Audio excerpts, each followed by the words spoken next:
questions such as, are the exchanges going to be ready in time?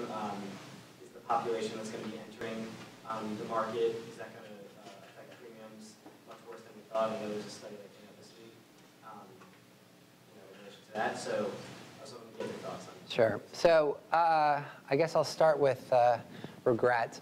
The one thing that, I mean, most of what I would have wanted is in there, maybe not in as strong a form or as rapid or as aggressive as I would have liked, but the pieces are at least there. The one thing that, actually there's a little scintilla of even this, but it's so weak that it doesn't count. The one thing that I think was a shame was a version of medical malpractice reform that, let me explain this for a second, because this is actually an area where I typically, if there's a debate between the practitioners and the academic literature, I side with the academic literature. But on this one, I actually think the academic literature is misspecified and the practitioners are more likely to be right. Any practitioner will say medical malpractice is a huge driver of defensive medicine, and pretty much every academic study says, no, not really. The primary reason why most of those studies have reached that conclusion, however, I think is flawed. A lot of them, not all of them, but a lot of them look at the variation that we have in cost per beneficiary across the United States in different areas, and they try to correlate that basically with the stringency of the medical malpractice law in that area. And you don't have there's basically no correlation, so they conclude it doesn't do anything if you impose a tighter cap on medical malpractice liability. The problem with that is the core basis for medical malpractice is the problem. It's based on a customary practice standard. So another way of putting it is the issue is not how much you're liable for if you're found guilty, but rather the basis for being found guilty in the first place. And under customary practice, the problem is no one really knows what it means. It's a nebulous standard, and it leads to social contagion among doctors. So if Dr. X starts doing something, then if that defines customary practice, you kind of have to do it too. And the fact that you may be liable for only $10 million instead of $50 million doesn't really affect the strength of the social contagion that much. Consistent with that, by the way, is there's a new study by a guy named Frakes at Cornell Law School, if I remember the name right, that examined what happened when states moved from customary practice being defined based on literally your kind of local neighborhood, your local area, to a national customary practice basis.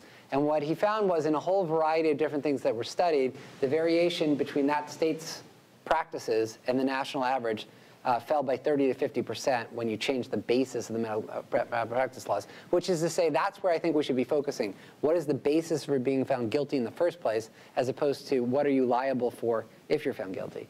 And then the question becomes, would it be helpful for us to have, and I think this would be, even though there have been some pilot programs that have not turned out so well, to have a safe harbor whereby if my doctor can show that he or she was following an evidence-based protocol for my care, I shouldn't be able to sue him.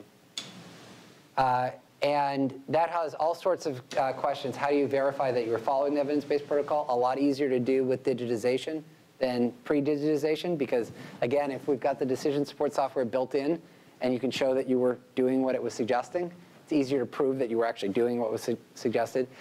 Who gets to decide what the decision support rules are?